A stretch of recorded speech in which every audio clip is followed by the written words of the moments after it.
I met him through my boy Picasso, actually. Okay. I was doing an interview with Picasso, and he was in the other studio with Ill and a few Dub Down brothers. You know what I'm saying? Okay. And I went in there, and he had some all white shit on, and he was working on some stuff, and I heard the beat, I think it was, what is it, a Tribe by 12. Boom, boom, boom, boom, boom, boom, that shit. Yeah. And I heard Mom Picasso play the beat, and I was like, yo, I always wanted to fuck with that. You know what I'm saying? Right. And he was like, oh, word? He's like, yeah, no. He's like, yo, let's go into the other part over here. You know, some testament shit. Like, yo, we got the studio next door. Let's go. Right. And I went, you know, that's the feeling. Speak up just a little bit. Speak up just a little bit, G.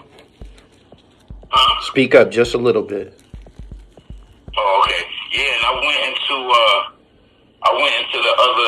the room that they had, the studio part, and they put the beat on, and me and Danger just went for broke.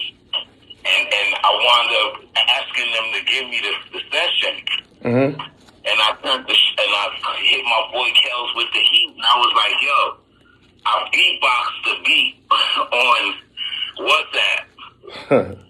I was like, yo, Kels, I want the beat to just have this funky, like, you know what I'm saying? Like, right. I'm like, I wanted to have this reggae hip-hop feel to it and add, like, a lot of the sound clashing noises, all that type of shit in it. Right. And I played him the record, and he was like, yo, this shit is crazy, and we just kept making music. Every time we got around each other to do music, it shit was just magic. I just kept rocking with him after that, you know what I'm saying? You know. Y'all got a record called Free that that shit's dope. That shit's freaky dope. Oh, good looking, bro. Unorthodox. Was you tell me how you went about doing those vocals? Cause I was like waiting for you to do a verse, and you know, you kind of like put the song together with the vocals and let him be the feature on there and shit like that. Tell me what it was like recording those vocals. I mean, always, you know, I've always, like, you know, messed around with, like, you know, the culture style of reggae. Like, I did some work with Capleton. There's a few other people without dropping too much names. But that was always something that I wanted to do. Like, yeah. I always wanted to, like, do some singing reggae style music. And when Funk Star sent me the beat, it just felt like that's what I was supposed to do. And I'm quick to start clowning when I'm fucking around with music. So I immediately, as soon as the beat came on, that's the first thing came to my mind. For it, if I by my side, didn't manifest, I was like, oh, that's it. Hold on. Prior to you humming that, you know, that little melody, you had never tried to, you know, KRYST been flipping the roster shit forever. You had never tried that before? I mean, besides with Capleton and like two other versions and shit, not in current space. Nah, it's been years. I didn't relatively have the confidence that, you know, I have now. You know, and you know, dancing on the reggae waters. You know, I'm part, you know, Jamaican and Haitian, so it's like tapping into those roots. Although, you know, my patois isn't as thick as most, and my Creole is horrible, I still can't deny my roots, because denying that make me look even worse. You know what I'm saying? Okay. So, nah, it was dope to challenge it. I mean, I pride myself, humbly speaking, as being a 50-yard line artist, so it ain't too much that I can't do. Right. You know, I got a house record out with my boy DJ Melstar. Like, I'm working on some country shit. Like, I'm gonna do some different shit. Like, cause the boxing, like, I refuse to be placed into a box. You hear a lot of people say that, but they don't really do anything that challenges outside of the waters of what they create. Right. for me, like, I'm always willing to challenge myself musically, you know what I mean? How many takes did it take for you to put that together? I'm watching you perform it in the video. You were styling on that shit. Like you fell into a zone of comfort on that joint. Like you was really skillfully kicking that shit. And you had like a smirk on your face. You had this smirk on your face like I got something for y'all ass. Like, I mean, you know, a lot of that comes from being slept on, you know, and excuse me, I listened, you know, along my journey doing this music shit, I listened to what everybody had to say, and I tried what everybody asked me to try, and none of that shit worked. You know what I'm saying? Word. And it's like, you know, when I decided to do shit my way, it started working. So that look you see in most of my videos is like, yeah, nigga. Like, yeah. You know, you try to you're not gonna cancel me out. I'ma evolve. It's either evolve or dissolve. You know what I'm saying? Right. And I'ma always be able to evolve with the times. I don't give a fuck if it's trill. It don't matter what it is. I'm on it. You know what I'm saying? Like, I don't do shit for clout. I do it because if it feel right, I'm going to execute it with my passion involved, opposed to just doing it for niggas to be like, oh, he did this type of record type shit. You know what I'm saying? Word.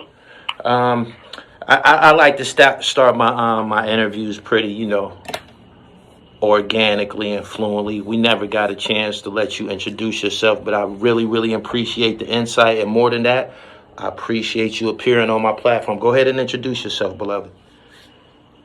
Yeah, you know, I go by the name of Alias Khryst, professionally Kenneth Scranton, for those who see that on my checks.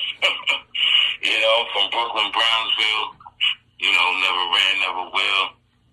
And, yeah, man, you know, the G's up Inc. Government officials is the movement. You know, like shit. Right. Can you give me some history on the name Alias Khryst? Well, the Alias Khryst came, I had that name, that name found me when I was 13 and a half. My uncle Muhammad, you know, he always had this thing with arguing with the television. You know them type, like this, he just arguing at the television, you know, watch the news and just go off, you know what I'm saying? Right. Very, very political. And they had something on the news about Jesus. And he was like, Jesus ain't nothing but a person with many talents. And he said more shit than that, but that's all I heard. And I said, that's me. I said, I'm going to go by Alias Khryst. And I told him that. He said, that's dope. I went to Smooth. And I said, yo, Smooth, man, I'm gonna go by Alias Khryst. Cause I was going through all kind of fucking names. Venus Flytrap, all kind of dumb shit. Stag One, Mr. Giggles. I was trying all kind of stupid shit. Right. K-Silk, you know, I was trying. And then Alias Khryst just fit. Because everybody always like looked at me as like some type of preacher. Smooth, you know, was calling me the pimp preacher. You know what I'm saying? Right. And when I came to him with Alias Khryst, he said, yo, it should be DV Alias. I said, what the fuck is DV? He said, the voice, deep voice. You say deep shit with your voice. I'm like, ooh, okay. And then, you know, I got into the seven, you know what I'm saying, into the nation. And then I was like, destined victory. You know what I'm saying? Like, divine. Like, all things that have something to do with elevation. Right. But, you know, quintessentially it means, you know, the voice, known as Christ. No doubt. Checking you out in totality. I hope I don't offend you by this, but I get like I get Sean Price vibes. Did you have a relationship with Sean Price? Funny enough, our birthdays are back to back. He's March 17th. I'm March 18th. Okay. That was my brother. You know what I'm saying? Me, me, Rock, and Strang, you know, those was like my guys. Like, they would come by my crib when I lived on Howard between Pacific and Dean. The niggas used to come to my crib, we chill, smoke, laugh. You know what I'm saying? Like, word. Like, I mean, I got a bunch of records with Rocknet. I have a record that has, well, them is Helter Skelter. When I was signed to Def Jam and shit, I got a record that we did called Cypher Blower. Right. Featuring Smooth, TRIGGA, Rock, myself, and Ron Wrecker, who was with us and then, you know, started, he was a part of Cream Team as well with Raekwon and Jeff and so on and so forth. And, but yeah, we did some work or whatever, and we had spoke about doing some work prior to his demise, you know what I'm saying? But nah, I mean, that's family though. You know, that whole crew, you know what I'm saying? Right. Still Tag, but all of them, like that's extended family right there. When you speak of Smooth, can you tell my listeners who you are referring to? I don't want to lose them. Oh, Smooth Da Hustla, Trigger the Gambler. No doubt. You know, they're my brother. You know, I guess just the way music is, people don't see it from the perspective. But it's weird because when I see, you know, Griselda, it reminds me of me, Smooth and Trigg. Because it's like the two brothers and a cousin. You know what I'm saying? Okay. And that's kind of like how I was. I was always the cousin. You know what I'm saying? Even though they looked at me as a brother, I was always like the little cousin. You know what I'm saying? And just how we just mobbed on shit at that time frame. It just, you know, the energy kind of reminded me of how we tsunami shit at one point. Right. The Hustler, Bigger the Gamblers, that's the origin. That's where all this shit started. Okay. How did you end up on the Lyricist Lounge soundtrack? Well, you know, in that time frame, I was moving crazy. You know, I was moving crazy. I could say respectfully, I've always been active. I never took a day off. Right. 26 years in the music industry, I've never took a fucking day off. Right. Never. So I've always been active. And, you know, with being active, you on the radars of certain people, you know what I'm saying? And Anthony and Danny from the Lyricist Lounge had this ingenious idea to put me and Lord Have Mercy together due to our names, vocal comparisons, so on and so forth. And I was down. You know, I was like, let's do it. They pitched a few, they pitched a few production ideas. At the time, I was working with a producer by the name of Knots. Like, nobody knew who the fuck he was at all. Like, nobody knew nothing about him, you know what I'm saying? Mm-hmm. And I knew it was going to be kind of hard, to get him into the situation because he's a new producer, you know what I'm saying? Right. And we just started working via my cousin Boogie, you know, from Virginia, and he had came up and played me some of his beats. So long story long, I just told him, I was like, look, I did the beat. And I played the beat for Lord Have. We was right in front of my crib, right on Howard. And I played in the beat, and he was going crazy. And he came up with one hook, say, you know, the Paul McCartney and Michael Jackson, and we ain't clearing that. You know what I'm saying? Right. We ain't no bread when you use that shit. Nah. So then he started going, you know, Just Ice and KRYST joint. Mm-hmm. I was like, that's the hook. He said, what? I said, I'm telling you, that's the hook. I said, oh, you got to do that and I go in the back. Everybody say, I said, that's the hook. So we knocked it out. They booked the studio and soundtrack, and we knocked the joint out. So in the midst of doing the record, I then came clean and told them I ain't to the beat. They was bugging like, oh, shit, the fuck, because they married to the record now. I'm like, nah, don't trip, though. Like, it's my man from Virginia.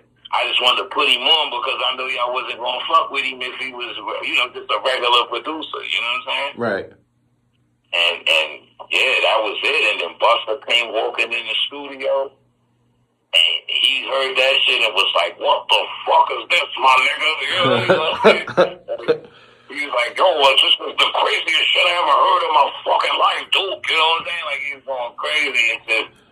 And we like, "Yo, who the fuck did the beat?"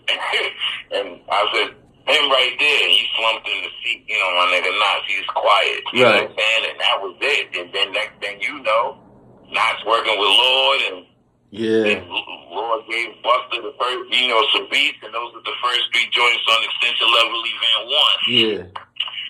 And that was the birth of Knots. But all of that all that correlate to how I got on to the Lyricist Lounge project. Like, it all detonated into that actual dynamic. Right. And I didn't know that song was gonna be received the way that it actually. I know it felt good, but I didn't think 20-something years later people would still be asking about that song. You know what I'm saying?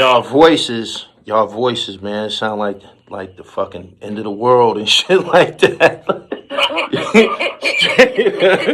Like, y'all got those commander type voices, man. Like, I was like, damn. Like, I had heard it before and shit, and it's been a long time. You know, Lyricist Lounge, that's been probably about 20 years. But yeah, like that. I immediately had to go and get a refresher because Lord have mercies. His vocal pattern and yours definitely commands it has a presence about it. For some reason, I associated you with Wu-Tang Clan at a point in time. Did you have some projects out with like Sons of Man or one of them? I mean, nah, but that's like extended family too. You know what I'm saying? Like, like I did a lot of work with Power. Power called me the specialist, so he called me every now and then and be like, "Yo, God, I need the specialist to come through." And I come through and we work on music. You know what I'm saying? Right. Like, it's always been extended family because Power and Divine and them would hit us up to come out to perform for Park Hills. For Park Hill, so we would come out there. We performed at like 3 Park Hill days. You know what I'm saying? So it's always been extended family, and I'm low life, so yeah. You put the L's, but you put the L on each acute angle to each other, make a double. You know what I'm saying? Yeah. I was gonna get to the low part. I checked out quite a few of your videos. You're pretty consistent, heavy with the low. Tell me how long you've been, rocking the low, and tell me your history about Polo in Brownsville. I mean, I've been rocking Polo since the 80s. You know what I'm saying? I want to say early 80s, like 81, 82. You know what I'm saying? But my mom's always kept me and my sister fly. Shit, I was wearing Versace in the 80s and the 90s. They was on that shit for face. You know what I'm saying? I don't know if you're familiar with the oak tree and shit like that. You know what I'm saying? Like, gotcha. Yeah, the gotcha shirt in the 80s was $92. You know what I'm saying? Right. So, like, my mom's was heavy on fashion, and she worked at Liz Claiborne and all that shit, so we used to walk around with Phil Claiborne socks. Fashion was very important in my household. You know what I'm saying? How was you able? The polo shit came natural. You feel me? Like, my cousin Kat and Leroy, God bless the dead, they lived right across from 330 Dumont. So we was in a taller building. So from the 14th floor, you could see right at the Chinese restaurant on the corner, and I would see Thirst and all the niggas out there polo down. Right. I'm like, oh shit, it sparked something from that point because I already was privy to the polo shit. My mom wouldn't buy me the shit that they would wear because she knew. My mom was a gangster, so she knew that I'd probably get my head cracked the fuck open if I wore some of that type of shit. You know what I'm saying? Did you know who they was? You said you could see them looking. You said you could see them looking out of your building. Did you know who they was? I didn't know that they were lowlives at that. I didn't know what the fuck a lowlife was at that time. I was a little nigga. I was probably like 11, 12 years old. Mm-hmm. You feel me? Like, I'm looking out the window. I just see niggas with colorful jackets and ski mans and shit on them. I'm like, it just looked interesting. for, you know, to me. And then my cousin Cat would send me to the store, you know, to get, you know, pickled pig feet and shit, you know. And I see them on the corner, you know, and I be getting cursed out for coming home late, just standing there watching them, you know, congregate amongst each other with flies fuck. Right. And that shit just inspired me. So fast forward, I think it was probably was around 2000. I want to say 2011, 2012. I had a studio on Westfield Street, and you know, Thirst came by to check me, and you know, we was building, you know, just on some music shit, and he was like, "Yo, man, like, you always see me rocking low or whatever." But he was like, "Yo, man, you need to get down with the movement, son. Like, you can help take this shit to a whole nother level." And Thirst always gave it up. To me, Smooth and Trigger, he like, yo, he would always say, y'all my favorite niggas, you know what I'm saying? And I was honored. You know, I'm like, bro, I'm a Pisces nigga, I'm loyal to the four of you. You know, you put me in something, I'm a ride, bro. And from that day on, it was on. I was like, all right, well. And he was like, nah, I need you to, like, you know, capo shit too, man. Like, you know, recruit, you know, like, bring some good brothers into this fraternity so we could push the movement forward. And I've been doing just that, you know what I'm saying? Just keeping this shit going, man. So. I like how you referred to it as a fraternity.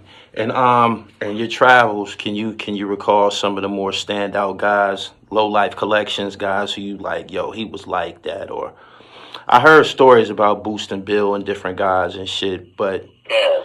I like to hear, you know, your take, Brownsville. I mean, you know,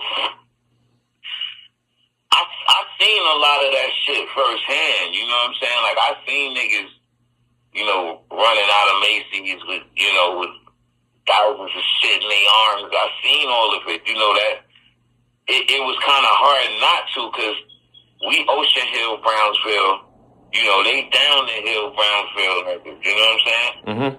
So you gotta either come past us to get to the Rockaway station, you get what I'm saying? Like, or even just to pass us to get to the beef patty spot over there on the land. Either which way, you had to come through. So it was only destined for us to run past. And, you know, we see Scoob and Scrap. They was heavy on the polo shit, too. I see them niggas coming through with the vests and shit. I never knew who none of their names was. I didn't know who Thirst was. I just knew them by face because I used to see them all the time when I would, you know, my moms would drop us off to my cousin Kat. Because my mother was, you know, she in the music industry. She was gigging at the time, so she'd drop us off, you know how that shit be. She got a designated babysitter, so that's where we was at all the time. And that's how I got more familiar with the culture, the more I stayed over there. You know what I'm saying? Right. What was some of the... I ain't know nobody's names and no shit like that. You know what I'm saying? Yeah. Like, and I was one of them niggas anyway. Like, you could tell me your name right now and I'll forget that shit tomorrow. When did you realize it was a... name. When did you realize it was a fraternity and it was like an organization? When I got involved. Okay. When I got involved, because, you know, it's not like that with all the brothers that's involved, but for the ones that I've been around, you know, it's been nothing but brotherly love. And especially from Thurston, you know what I'm saying? So for me, I seen it as a fraternity, you know what I'm saying? I actually had started my own fraternity. We had, like, in junior high school, that was like it was like a lesson that we had. And we had to all come up with our own fraternities and create the logos and our own handshakes and all that shit. I got top of the class, put my shit together. It was BTB, brother to brother. We had a secret handshake. I had drew the logo. So I was all, you know, I always had that concept of brotherhood, you know what I'm saying? Like a fraternity of brothers coming together for a common cause. Right. That's what made the journey with fucking with Smooth and Trigg so dope, because I received them as brothers to this day. You know what I'm saying? It was the brotherhood that allowed us to persevere. No doubt. No doubt. Did you growing up rhyming, did you have any influence? Was you influenced by anybody? My favorite rapper is Nas. I just came to terms with that a few years ago. Okay, so all right, so who was your favorite rapper in '93 before Nas came out? That's 1 year. I mean, my favorite artist was TJ Swan. Oh man, I love you for that, my nigga. Oh my and now goodness. you understand why Christ is Christ, because TJ Swan was the singer of his crew. He was on all the hooks. Yeah. He was the guy. You know what I'm saying? And he just fly. Silk shirts, the Vikings, the Valleys, you feel me? Yeah. I don't know, I just gravitated to TJ Swan heavy, like make the music. It was somebody's voice, just his style, you feel me? I'm like, this nigga on all the hooks. You know, it's like, yeah, and then from there was De La Soul, Queen Latifah, Force MDs, and Big Daddy Kane, Rockin, Coochie Rap, Craig G. The whole fucking Juice Crew, you know what I was starting to get that impression. When did Yeah, man, like Redhead Kingpin, yeah, Kid and Play. Like I was like, Souls of Mischief, like, like my shit is broad, bro. You know what I'm saying? Like, yeah. Like me and my brother was listening to West Coast hip hop before niggas was listening to West Coast hip hop over here. I feel like we brought West Coast hip hop to Brownsville, because niggas was like, what the fuck is y'all listening to? Who you was listening to? We put niggas on to Illegal. You remember Illegal and shit? Like, man, we put niggas on, bro. Yeah. Like, we put niggas on the fucking Bone Thugs and Harmony. Niggas was not jacking them out here. It took me a minute. It took me a minute. See what I'm saying? Like, because they didn't know what the fuck they was talking about, but we did. We was breaking that shit down. We niggas like, yo. But, ill and out scratch. How did you end up at Def Jam? How did you pull that off?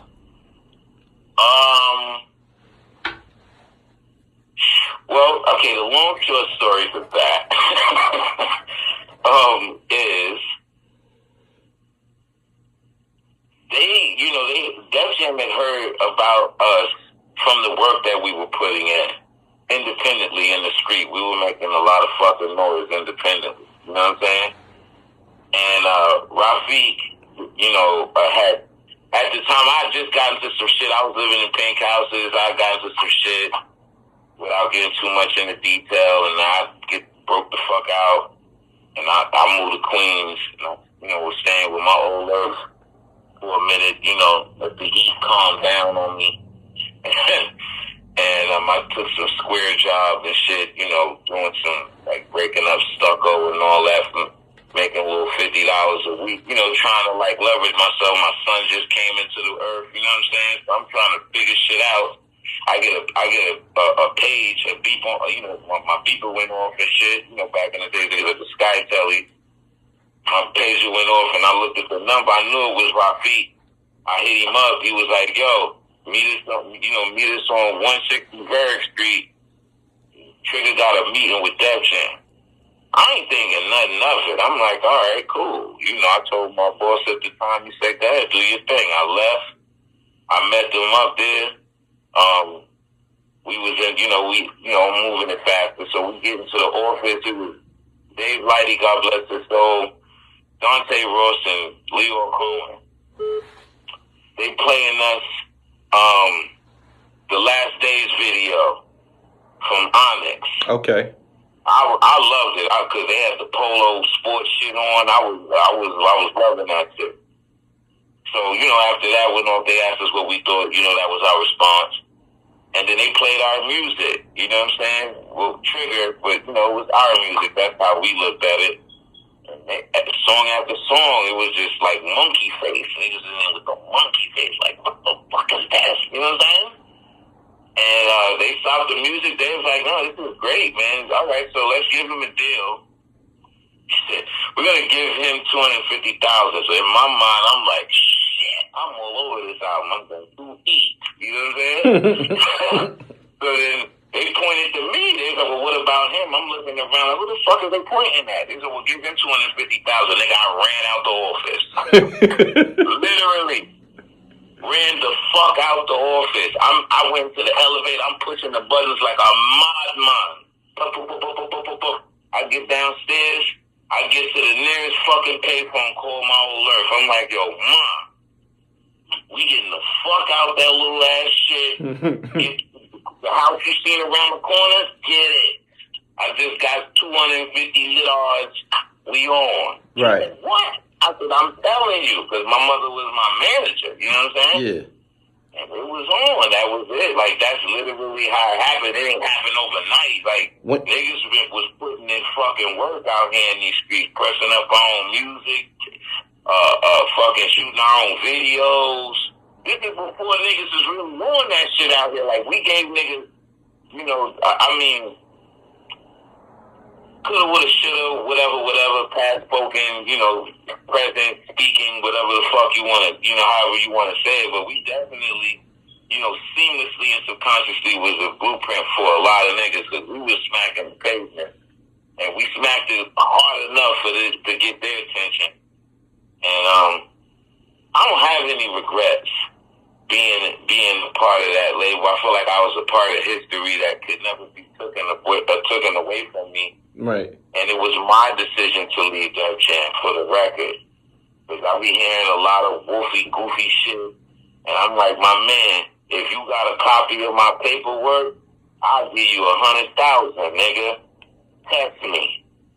Because if you could show me where the fuck I got dropped, nigga, you could have it. You know what I'm saying? Let me ask you something. When an artist signs and receives a check for $250K, how much can you touch? How much can an artist touch? In that equation, I got like 60,000. But I got bumps and shit like that too, though. You know what I'm saying? Like, bumps is like where you get little perks and shit like that with contingency. You know, there was just a few things business-wise that I ain't gonna go into because I don't want to throw nobody shit under no truck or nothing. But it was just a few things that happened that my mom's had to, you know, regulate. And with that regulation, I got a little bit more for the score. You know what I'm saying? They got a I don't know whether there's I call it a new energy. They call it lo-fi hip hop music, and that's a lot of these new guys, Hush Kingpin, Smooth V, let me see who else. Noah the Flood, all of these different guys. They for the most part credited for being a part of a movement that ushered in a 90s, you know, the early 90s sound, a 1994 sound. Was that something that you appreciated, that it went back to that? I mean, truthfully speaking, it never went back. It just evolved. Okay, I say this because I was looking at your videos and I'm listening to the music and shit like that. I'm listening to Ill Bill and shit. And I'm like, this is what's popping like a motherfucker right now. You know what I'm saying? So how you feel about that? We was there though, Gully. You was there, girl. Like, we was there, bro. I know, but it there was a time when you had to. We was there, bro. Yeah, we were there. We was there. Tunnel, all that. We was there. So our library for music is incredible. From analog to digital, right? Different. So for me, I don't feel like nothing was ushered back in. It's just if 20 niggas is pushing at the door, it's gonna break, bro. Right. You know what? Since you put it that way, I could be in error because I recently interviewed Cool Kim from the UMCs, who came back out as NY Oil, and I wasn't aware of Oil, and you know, he gave me some insight on who he was as NY Oil, and I'm listening to the music and shit like that. And I'm like, damn, nigga, you could rap your ass off. And that shit is popping like a motherfucker right now. And people who had this like underground presence, it's similar. Your situation, I believe, is type similar. When people was doing the, I don't know, the auto tune and the snap music, and now they doing drill music. It was like, I believe there was people who continued the hip hop, like you said. We was always here, but when like I said, that auto tune era and all of that shit was going on, how were you able to continue to thrive under those circumstances? Because I sing, bro. Melody is king, and most of what niggas was doing auto-tune, I was doing without it. You can't cancel out a singer. Look at Mary. Look how long she stood the test of time. Right. You can't, and she's hip-hop. She's the queen of hip-hop soul. So for me, you know, and to give you a more balanced question, because I've danced a little bit. To give you a more balanced question, the way I stood the test of time was by keeping horse blinders on. Okay. I don't look left or right, nigga. I see the tunnel, I'm aiming. And when I aim, I'm gonna hit that motherfucker. Like, that's my thing. Because I've always been ahead of my time. You know what I'm saying? Like, this singing rap shit, like, it's nothing new under the sun. All I did was take it from shit that I was inspired by and evolved it into what I do. So what you hear a lot of niggas doing is what I evolved from that time, from a time frame before me, and evolved it into what I have, you know, to what I have it sounding like now. But everybody's only doing one sector of that style. If you listen, everybody do the same fucking melody. Everyone. Even to Drake, everyone does the same melody, it's the same octave, it's the same melody all the time. And they've been running that shit to the dirt. Cause you know, if you getting something from an original source, and the source of that situation is no longer, you know, in position to actually funnel those frequencies, you only gonna keep thriving off of what last came out. Yeah. That worked. You know what I'm saying? Yeah. And I feel like for me, like I was just able to stand the test of time because melody is king. How the fucking, you know, and you know, I listen to interviews, man. I know I hear niggas talk like this all the time, but they don't really be dope. I'm fucking dope, bro. Like when you dope, my nigga, like you gonna stand the test of time when you dope. Period. You know what I'm saying? Like, I never tried to sound or be like anybody else. Like, I'm very comfortable in my skin of what it is that I do. Like, I'm great at what I do. You know what I'm saying? And because of that, I don't know, man. Like, I could take some of the credit and give the rest of the credit to the universe, so on and so forth, but I really do this shit, Gully. Like, I really. So you always felt you had a little Nate Dogg in you? You always had that hook shit in you? Nah, I ain't never had no Nate Dogg in me. Pause. That's one. Second of all, I say that because there's certain guys that made a name. Max B, Nate Dogg. What's my man from? You know, Christ was first. And I'm not saying that in an angry way. Okay. You know what I'm saying? Okay. I'm saying that because it's facts. You know what I'm saying? So there is no one is saying to Nate Dogg, God bless that brother's soul. No one ever said to Nate Dogg, you sound like the East Coast Christ. No. Right. So no one should ever say to me, I sound like the East Coast Nate Dogg. Because I don't. Nate Dogg don't rap. Nate Dogg don't produce. Nate Dogg do not engineer. Nate Dogg do not arrange or play any instruments of any kind. He just performs immaculately with a really dope tonation that works seamlessly on most of the records that he's ever been on. That's who that man is. You know what I'm saying? He's a funk baby. That shit just is just in his genes to be great. I would never take nothing away from him. We actually had met and spoke face to face. A friend of mine by the name of Deidre LaCasse, Casey, she had connected us at the cutting room in the city, word to mother. I think you probably one of the first niggas I said this shit to. And we met face to face. I had a concept for us to do. And to be honest with you, his energy was very lukewarm. I don't think he was even feeling the concept of it. I think he was kind of over the comparison.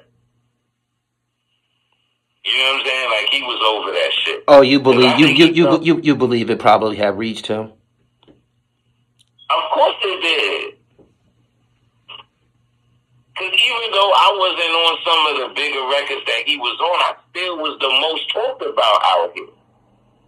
I did the Hot 5 and 9 for Angie Martinez. I did all of the, you know what I'm saying? Like, we had radio on Smash, Bugsy, Moni Love, all that shit. Everybody was playing our shit.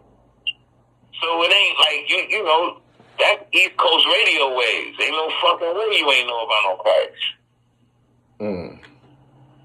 So for me, you know, and especially when you got a style that's strong enough for people to make a comparison to someone who's on records that's selling millions of records versus to me being on underground records that's barely clearing 500,000. Who the fuck is this nigga? How is he being able to be compared to me when he ain't even on these kind of records? I use Nate as an example. It was it was actually probably like 5 or 6. Sleepy Brown. I just interviewed him recently. He's a hood guy. Devin, the dude from Rap a Lot. I interviewed him a while ago. He had also developed like a repertoire. Oh, Max B, I love it all. I ain't no fucking hater. I even like Drake. Only problem I had with him was, you know, when he said he the young spitter that everybody in rap fear. That's a large, you know, it's a large assessment. You know what I'm saying? And me personally, I had to speak on that. So Did you? Oh yeah, 1, 2, 3. See, that's how classy I am though. Because I'm not involved in the destruction of my own people, one. And second of all, I'm not a clout chaser. Right. I've been good for a very long time, bro. I live very meek, very humble. I don't live above my means. I don't try to impress nobody else but myself and my kids.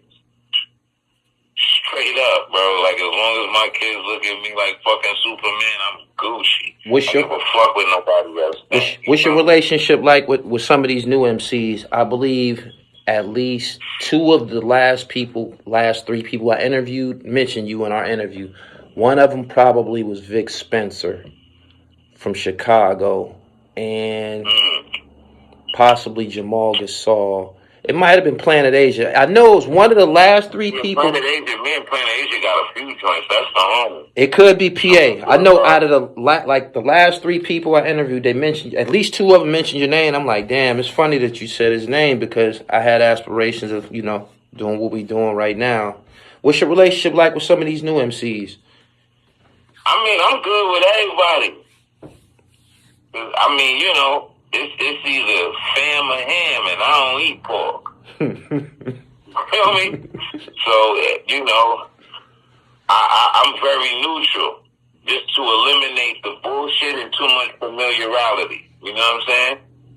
Because that too much familiarity get people familiar, and then they start testing waters that, you know, I'll end up being the bad guy somewhere along the path. You know what I'm saying? Right. So I keep an even balance with everybody, man. But I mean, I can't have a name like Christ and don't get along with everybody. No doubt. What fucking problem should I have with anybody? Really, I got the talent of a god and in the spirit of a winner, there's no reason for me to be upset with nobody. I'm here to add on. And I'm the 8-ball of this shit. I'm the last from my era that's around some of the hybrid artists that really give a fuck. My peers that I came up with don't give two fucks about none of these niggas. And that's real shit. All they do is culture vote the niggas. They swoop in, do records with niggas, try to leverage themselves off of these niggas' celebrity, and then fade to black. I'm glad you said that. I'm glad you said that because I'm watching that. I'm watching that happen a lot, and I catch flack for pointing it out. I catch a lot of flack for pointing it out. I believe that ain't no ear on my tongue, brother. Like anybody that know me, if they listen and they like, oh shit, yeah, ain't nobody want no fucking smoke with who. Niggas know how we move out here. You know what I'm saying? Like, and that's in all respect. Like, niggas don't even, if you out in New York and you moving around, however, guarantee government officials is the security detail for your rapper. All right. So we ain't got to sit here and play no fucking games. Like, it's always the ones that ain't talking all that crazy shit that, you know, it be what it be. I'm not here to prove nothing to nobody. I don't want to be the nigga niggas know to be the tough guy. No, I'm not here for that. I like women, you feel me? I want that in. I don't give a fuck about being tough for a nigga to see that. You know what I'm saying? Like, I'm here to give money and I'm here to add on. I feel like there's a lot of dope new energy coming out, like Pro Dillinger. It's a lot of dope new artists that I like, you know, that's paused, that's coming up, that I want to work with and help, you know, bring some other energies to their situations, even from a business standpoint. Because I'm not just no fucking artist. I'm not here to just be fucking juggling balls in my hand. Like, that's not what this shit is about. Like, God preserved me and saved me in the space that he saved me in so I could do the job and pay it forward. And that's what the fuck I'm going to do. No doubt. Let me ask you something. something. We don't vampire niggas, God. You feel me, Gully? Like, we don't do I that. see a lot of that now, which leads to my question. This question I have for you: when do you think a feature might lose its legs? What I mean by that is, like, in the early '90s or once upon a time, you didn't see Kane on everybody's track. You didn't see Rakim on everybody's song. That's just something. That's just like some new shit. This feature thing, man. What do you think about that? Like, and I noticed that it ain't really like there's really like no. What I'm trying to say is, it doesn't look. I don't think it looks good when everybody has a feature from the new hot nigga and shit, or the new hot group or whatever and shit. I think it looks terrible. Well, you know, that came, that concept actually has always been like an old traditional record industry concept. It's a form of marketing for a label, and they utilize that. They call it piggybacking. That's exactly what it is. You a minute ago you said vampire. Yeah, but you know they ain't gonna come with a fancier word than I'm gonna suck your neck. You know what I'm saying? Right. So it's like, yeah, we're gonna piggyback off this artist because the baby, you know, has such and so amount of followers and billions of streams. If we can manage to get a third of his audience and correlate it with the audience that we're establishing for this artist, then we can now design our product in a way where we didn't have to put out a lot of marketing dollars. Now, the niggas that's doing it that don't have the record company mentality, it's a subconscious action that they've seen happen in the industry, but don't know the mechanics behind it, and they're just following suit because, you know, 1 + 1 = 2. If I do a song with Mayhem, with Loren or whatever the case is, and he's the popping fucking nigga, and I don't really know him, or nor do I care for his music. You know, not saying that to me, like I fuck with. I'm just saying, like if I didn't, you know, if I was the opposition in the situation, my objective is to be parasitic, and he's the symbiote. You know what I'm saying? Yeah. You know, like this is the, you know, I'm giving you the metaphor. It looked crazy. I'm in media, yeah, I mean, and I'm at the end of the day, it's just new age whoring. It's a whoring. Like it looks terrible. Anybody that's gonna come out right now, anybody who's coming out right now, mainstream. If anybody come out right now with a mainstream album and they're a rapper, it's a good chance that they're gonna have a Griselda feature or they're gonna have Benny the Butcher on their album. You dig what I'm saying? And I like Griselda. I love their music and I love Benny music too. But I'm just like, I'm watching this shit. I'm like, God damn! Like everybody. I'm following people. I'm following people on social media. So as soon as they do they work with Benny, it comes straight to the timeline and shit. I'm like, God damn! You got one too? Like, it's crazy. I'm gonna tell you something though, man. Like, and this is just for whoever listening. You know, that's coming up, and you know that may have some steam on their shit or whatever the case is, man. Learn that less is more. Pick and choose your battles accordingly. And when you get that influx of money that come in for them first 6 months, don't spend none of it. Flip that shit as much as you can flip it so you don't have to, you know, whore yourself in the game to leverage yourself. You can leverage yourself off your own celebrity. You get what I'm saying? Like opposed to, you know, if you're going to collaborate with artists, really collaborate. Like listen to a nigga vocal tone and see and make sure it matches coming after yours and shit like that. You know what I'm saying? Right. Like, cause some of these niggas' voices don't even be making sense to be on records with each other. And we gotta understand, like, even though you rapping, it still has a fucking melodic tonation to it. So you got one nigga rapping, one nigga, you know, it's like it just sounds like a bunch of fucking hyenas yelling on a record. You know what I'm saying? Right. We got to get back to structuring. You know, it's cool to not follow the rules. That's dope, but some strong structures and something, you know, just make shit a little more entertaining, man. Every fucking video can't be on the corner with 20,000 niggas. Like, try some other shit. Yeah. But, you know, at the end of the day, you already got the fucking audience. That's the shit that be pissing me off, though. Like, niggas be having the audience, they have the clout, and you still giving niggas Gerber. Fuck that Gerber shit. Give a nigga some filet mignon, some fucking shrimp and shit. Fuck all that Gerber shit you giving niggas, man. And niggas is eating it because, you know, niggas is fans of the vibration, but niggas know they eating fucking baby food. Meanwhile, you know, niggas like us in the studio, we really busting our ass, taking time to make sure we get, like my nigga Nick Wiz was just telling me today, he was telling UG, like, yeah, man, every time I work with records on KRYST, I be at past 11. Cause I'm like, yeah, cause I'll hear a little sound that need to come up, but you know, like this is for the customers. Word. Any nigga that hustle know what that's about. If you know you could give a nigga that the purest shit ever at an affordable rate every time, you know what that's going to do.